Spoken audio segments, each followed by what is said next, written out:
Uma segunda-feira muito feliz para nós, torcedores de São Paulo. Antes de iniciar o vídeo, eu peço a vocês que se inscrevam no canal Notícias do São Paulo Futebol Clube. Pessoal, ontem o São Paulo deu um show de bola na equipe do Flamengo.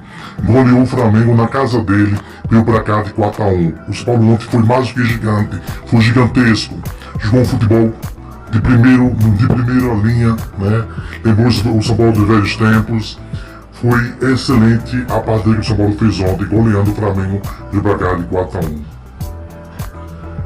Pessoal, fala aí pessoal, com a vitória de ontem o São Paulo pode ser campeão brasileiro do primeiro turno e pode sim ganhar também o segundo turno. O São Paulo falta 3 jogos contra o Goiás, contra o Botafogo e contra o Ceará para terminar sua participação no primeiro turno. Se o São Paulo vencer os 3 jogos, o São Paulo é campeão do primeiro turno.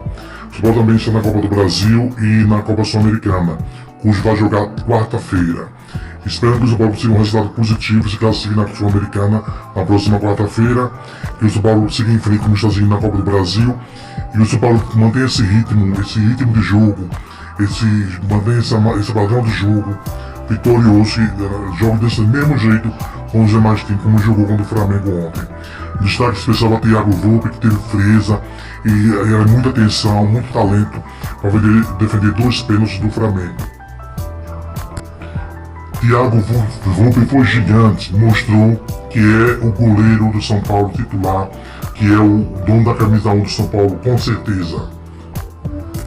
O São Paulo está de parabéns, Fernando Mendes falou que muito bem ontem, que jogou muito bem taticamente. Thiago Volpe, toda a equipe do São Paulo está de parabéns pela excelente partida que fez ontem, quando o Flamengo meteu em 4-1. Deixou o torcedor do São Paulo muito feliz, espero que mantenha esse futebol nas demais partidas. Então pessoal, essa é a notícia do São Paulo Futebol Clube de hoje, uma notícia da alegria, da excelente partida que o São Paulo fez ontem. Nós criticamos, como tem que criticar, mas também temos que elogiar quando a equipe vai bem, quando o Fernando Diniz escala o time bem, quando o Fernando Diniz monta a equipe certinha, tem um nó tático no técnico do Flamengo ontem. Parabéns São Paulo, gigante, parabéns, chora Flamengo, 4-1 em cima do Flamengo na casa deles.